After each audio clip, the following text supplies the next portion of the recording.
Okay, this is Renzo Huber, and this is a presentation, a power pitch for ISMRM 2019 in Montreal. And I have nothing to disclose. People say that trying to understand how the brain works by looking at fMRI blobs is like trying to understand how a truck engine works by looking at it with an infrared camera. You only roughly know what's going on and where energy is being consumed and the tissue is heating up. But we don't really understand anything about the densely packed microcircuitry, for example, where this energy is coming from input or output. Similarly for fMRI in the motor cortex, where we don't really understand much more beyond which area is involved. Only for layer-dependent fMRI, we are starting to approach this spatial regime of this microcircuitry where we can say something about the densely packed microcircuitry. For example, if we have 2 stripes for tapping or 1 stripe for touching. But the motor cortex is easy. It's like not any regular truck engine, but it's like the biggest engine there is. There's no cortex as thick as the motor cortex. And you don't need any fancy methodology to easily see the microcircuitry of an engine like that. With the cheapest infrared camera, you will see where's input and output, even with a small field of view. So the goal here in the study is to extend this layer-dependent fMRI methodology to also work on more regular-sized cortices, such as the visual system. And we want to achieve that by not losing these stripiness here. For example, we want to see these dark voxels forming a line here indicating the tree of Gennari, but we want to have this not in a small field of view, but in an entire slice covering the visual stream, part of an entire slab of isotropic voxels. And since we also care about activity, not only pretty EPI, we actually need more than just the blobby bold, but we actually also need the higher specificity of blood volume VASO, even though it comes along with a higher noise level. And as soon as we have all that, we can try to debug this methodology with this functional connectivity approach in resting state following Jonathan Polymeni, where we do cover LGN, V1 and V5. And we do know that V5 and V1 have different feed-forward feedback connections. Visible here as functional connectivity directly in V1, where we see a clear middle feed-forward peak for seed region from LGN, and we see this additional feedback input in the superficial layers for seed region in V5. And if you want to hear more about it, then please come to screen number 40.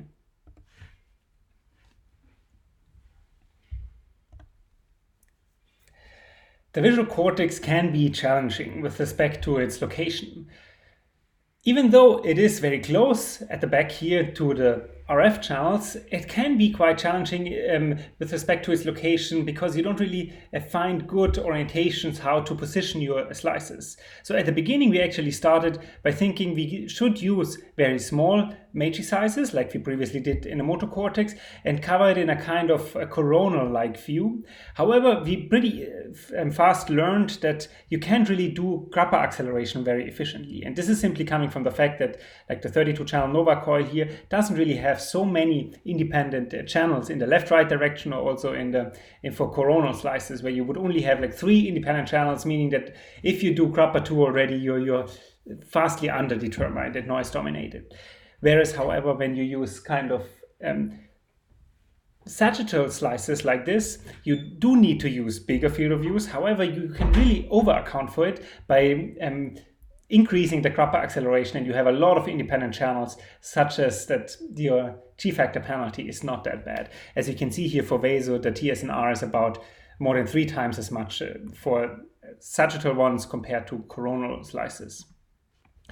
The next big challenge, however, that we found using these very big matrix sizes is that at these big matrix sizes, you're usually running into these acoustic resonances that we have along the frequency spectrum of the SE72 body gradient coils that most of the 7 Tesla scanners are equipped with. And when you are having EPI switching rates close to these acoustic resonances, you usually have increased eddy currents and a lot of ghosting. For lower resolution, you can just move away from that and changing your bandwidth and switching rates in a way that you do not really end up having these ghosts that bad. For high resolution, however, we are limited by the sheer size of the body gradient, namely we are limited by the switching rates from peripheral nerve stimulation.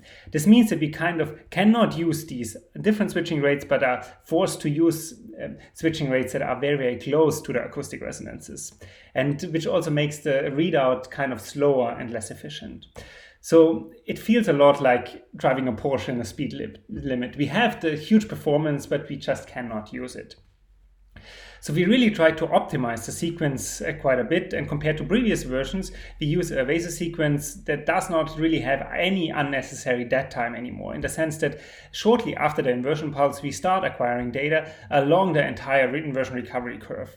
So this means that we have asymmetric TRs for odd and even images, which can result in weird aliasing of physiological noise, but it also means that we really increase our sampling efficiency. We have duty cycles of up to 90%, meaning that the coverage limitations that VASO had in previous versions is no longer really limited by the inversion recovery or the VASO contrast mechanism, but our coverage is basically limited by the gradient performance, just like the coverage in gradient echo EPI is limited by the gradient performance. We could acquire more if we could acquire the data faster. So we also use this asymmetric field of view across the K-space segments, and we play around with different GRAPPA regularizations on an individual subject basis to really optimize it for a sweet spot for TSNR. The experimental setup that was used to acquire these data is the 70 magnetome Siemens scanner at NIH under Peter Bandettini, equipped with the SE72 body gradient and a 32-channel Nova coil, as I showed you earlier. We really try to cover the three different areas of V1, V5, MT+, and LGN, at least the upper part of LGN. And the data, the raw data and process data can be downloaded here. And also the sequence parameters can be downloaded here from GitHub, and we are happy to share the binaries too via C2P.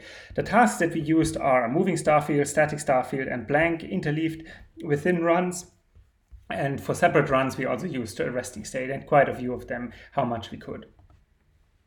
On these slides, I want to show you the basic quality measures of this sequence. So here for BOLD and VASO, as flipping back and forth.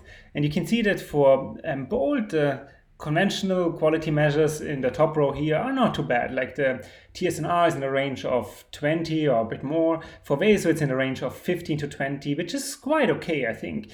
Especially if you can acquire long data sets and average a bit, then this gives you good results also across depth. Right here, we see the set scores with and without thresholding, and maybe it's important to point out that it's not all positive. Like here, you only see the positive ones, but there are these voxels, for example, that show some inhibition. So this is probably neural-driven, representing the periphery of the visual field. However, sometimes also we see within one sulcus that the gray matter is kind of positive, but above gray matter, we have these negative voxels that Biancardi already talked about. When you go to VASO, here look at the occurrence of negative voxels. BOLD, VASO. You see that for VASO, we have many more of these negative voxels, and I will talk about those later. When you look at higher order measures of noise down here, you can see that it's not completely beautiful. For example, we would expect to have Gaussian noise mostly with these kind of signals. However, we see that there is actually a skew and kurtosis going on, especially for BOLD. And this might be coming from the fact that we have very long EPI readouts, so we are quite sensitive to kind of slow phase offsets and frequency drifts.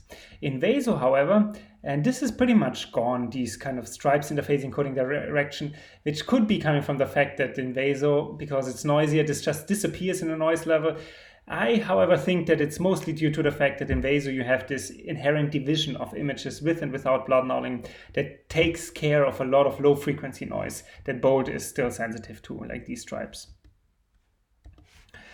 This is a TR movie across at the time, just to give you a better idea of the quality of these data sets. You can see that there's a bit of wiggling going on here, that there's noise. We are noise limited, there's no questions. However, you can also see that with this bit D1 weighting here, we can see the tree of Gennari quite nicely directly in every single TR of the API, which made me quite happy. Here I want to show you the basic activity scores comparing BOLD and VASO. So here, flipping back and forth BOLD and VASO, you can see the feature that we previously reported already in other cortices, like the motor cortex, namely that BOLD is more sensitive, you have many more significant voxels, whereas VASO is less sensitive, but it really nicely, the activity that survives the threshold nicely follows the cortical ribbon. This is not only true in V1, but also in V5, where in bold, you can see that we have these kind of unspecific blobs right between the two sides of a sulcus. But in VASO, you can actually see which side of the sulcus this activity is coming from. However, you also only see a very small blob, so we might have false negatives here too, of course. In the layer profiles, we get what we expected also from previous studies in other cortices, namely that bold is just largest at the superficial layers, whereas VASO is mostly this inverted U curve, also in V5 LT plus here. And this is just the same thing in native space of two other participants, where you see the same thing again, namely that we have more bold voxels than in vasovoxels. However, the vasovoxels, we actually have those that we care about. And we actually can much better separate the gray matter, how the signal follows the cortical ribbon in vaso compared to bold. In VASO, it is always too important to keep in the back of your brain what kind of assumption your method is relying on. And in VASO, we are kind of inherently assuming that all the blood within the imaging slice is being inverted and nulled. But there are violations of that, and usually I don't see a lot of those violations in the visual cortex. Usually I only see this in the auditory areas or the insular cortex, where we have these big arteries really going through these slices, and they are completely refilled and clearly visible as these bright spots. And usually I don't really care about them because they are refilled with fresh, not inverted blood for both conditions, for rest and for activity. So in any function analysis, they don't really introduce any bias. In one participant of this study, I actually also saw these white spots in the visual cortex. So sometimes they can also be right over there. In the visual cortex, I don't really care about them too much because they are really above gray matter. They are in CSF space and are not really introducing biases into the cortical profiles.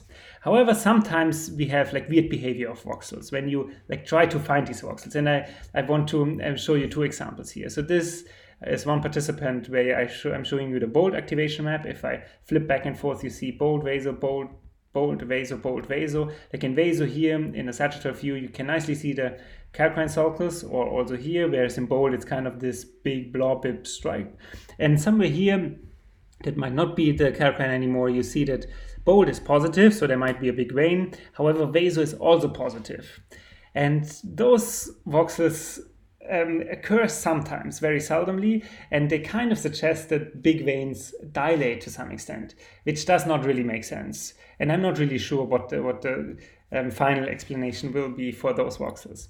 There are other voxels that I see sometimes more often, namely voxels like this here. So again here, switching back and forth, bold and vaso, you see that this is the calcarine sulcus in sagittal view. This would be the coronal view of the calcarine, and here the axial one. And right in the center here, we have a hugely negative vasovoxel. And when we go to bold, you see that it's hugely positive. So this suggests that there's a big vein that actually constricts. And since it's a vein, it cannot be explained with inflow artifacts or something like that, but it rather suggests that when all the vessels open up in this area, we need to have some volume budget, right? The skull is a fixed volume, so if one volume compartment needs to increase, another one needs to decrease. And there are animal studies that suggest that veins can partly account for this temporarily, namely that big veins partly constrict. So which resolution do we need in order to really Nyquist sample the cortical layers across cortical depth? And to discuss this, I would like to use this data set that I acquired together with Yusin Gönze in Tübingen. And you're looking here at a monkey primary visual cortex of a sagittal view. You might even see here the indications of striae genari in the segmented EPI, and I'm showing you different resolutions. So this is a functional activation for lower resolution, where you just see this arc, and at some point you're starting to see a bifurcation pattern, namely that you have actually two arcs, a deeper one, like a deeper arc with highly activated voxel, and the superficial one. And this might become better visible also here in the cortical profiles, where you see that for 0.35 millimeters, you clearly see two peaks with Nyquist sampling, where there's an empty layer of voxels in between that is not affected by either one of them. For 0.8 millimeters, however, the resolution that we use in humans, we're just starting to get this kind of plateau here, meaning that we can separate upper from deeper layers, but not with Nyquist sampling, only by sampling like different partial volumings of upper and deeper layers. We try to select ROIs based on different anatomical and functional features. Here you see the three clusters, the two LGNs, V5 and V1. And since they're never really in one plane, I'm showing it to you here in this weird 3D animation.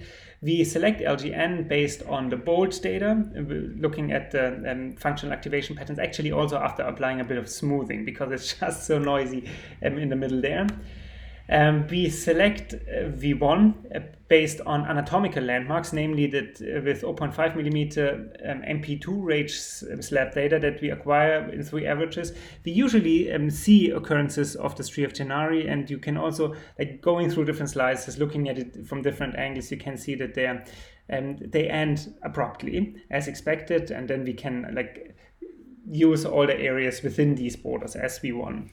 V5 or MT plus, basically everything that's sensitive to motion versus static is defined based on a functional localizer. Just those two conditions contrasted, and then that highlights us the sulci for MT plus V5.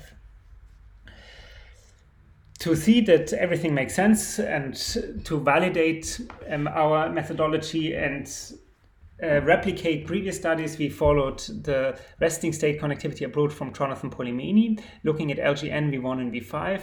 So here you see different functional connectivity profiles within V1 for different seed regions. So the green one refers to a seed region in LGN with a clear feed-forward peak in the middle layer, whereas the orange one here refers to a seed region in V5. So this also has this feedback input here. And this analysis actually refers to a GLM analysis. So this is not connectivity, simply because the different cortical depths are differently hampered by variance, physiological noise and thermal noise, so a GLM analysis can account for this slightly better sometimes. Also in GLM you can easily use these two seed like temporal signal traces and orthogonalize them, which is very helpful to, for example, isolate the input from LGN. So this is actually not only using the seed of LGN, but this is only that part of the seed region in LGN that cannot be explained by MT5 and the other way around, meaning that I orthogonalize the time courses and then do my analysis. And this helps me to take care of shared sources of variance, such as physiological noise that might be the same across all layers and all areas, and just introduces biases based on the baseline vascular physiology, such as a baseline vessel density. To describe this better, I also used a seed region in the contralateral side of the cortex, namely V1. And since the left and right V1 are expected to get very similar resting state fluctuation patterns, I use this as a kind of a baseline measure of vascular reactivity. And these are the different peaks for the feed-forward and feedback activity that I would expect. You can also, of course, do this on a layer-by-layer basis. For example, here you see, this should actually be further up a bit, sorry, that you can only look at input from MT plus to V1, but actually also the other way around, namely that the feed-forward input layers of V5 MT plus are referring to upper and deeper peaks in V1. As soon as that's all validated, we can actually move beyond these very well-controlled test cases where people usually zoom into a specific patch of cortex and then try to look at the layer-dependent patterns across different task conditions. And refraining from interpreting absolute signal changes, people usually only look at these differential signal changes. So why not do it the other way around and use only one task condition, but look at differential layer-dependent profiles across the columnar domain. So again, we are assuming this canonical microcircuit, and we just assume that a feed-forward column would look like that, and a feedback-dominated column would look like that. And then we, in resting state, just pick a seed region and go along the different seed regions, surf along and try to see which columns are feed-forward driven or feedback driven. So maybe here, if we pick a seed region, it might be somewhere between V1 and V2. We see that only the calcarine sulcus is blue, so only the blue columns here receive feedback input, whereas all the red ones, they seem to receive feed-forward input, which is most of the visual stream. Or clearer maybe when we pick a seed region in LGN, where the entire visual stream seems to receive feed-forward input, almost the entire visual stream. Which makes a lot of sense, right? And if we move along here to something that might be V5, you see that the early visual areas receive feedback input, they're blue. Only these further anterior areas here, they still receive feed-forward input. And in this way, you can easily map out the functional cortical hierarchy without really having any predefined assumptions about RIs or so. On this slide, I wanted to show you that you can also do ICA sub-network analyses with these data. However, it's much more noise-driven than, for example, the task-based results. You see here that when you have 45 minutes of resting state, then you can actually separate a lot of different sub-networks within the visual cortex. However, when then you use the signal traces of your ICAs in bold and look at them in VASO, it's very, very hard to separate the signal from the noise, because you cannot average with these resting state data, right? It is more specific. As you can see here, the calcarine sulcus is better visible and outlined for the striae generi in VASO compared to bold, but we also have a lot of false positives out there where we wouldn't expect activity in white matter, for example. And on this slide, I want to show you that we are actually not the only ones that's getting good data with the sequence. We shared the sequence with a lot of collaborators already. For example, here with the Cardiff group that use the same sequence to better understand the contrast mechanisms of VASO, also with respect to CSF contaminations and in vein effects. Here, the Queensland group from Marcus Barth are also using the same sequence to look at layer-dependent activity in V1 for bold and VASO, where they get the same profiles as we do, namely increase towards the surface for bold and this inverted U for VASO. Saskia Bollmann also gave me some initial test results here, where she uses slightly shorter tasks, I think of only 20 minutes or so, or 25 minutes, where you can see also the higher specificity of VASO, but you also see that the sensitivity is still limited. This is a data set from Eli Merriam and Zvi Roth, where they use these stimuli of rings alternating with anti-rings, and then they reduce the width of these rings further and further to look at the effective physiological point spread function across the columnar domain, where VASO also doesn't look so bad. And Insub Kim from Songi Kim's group, they are also using the same sequence here to look at orientation decodability across cortical depth. And with this, I thank all my colleagues and I thank you for your attention.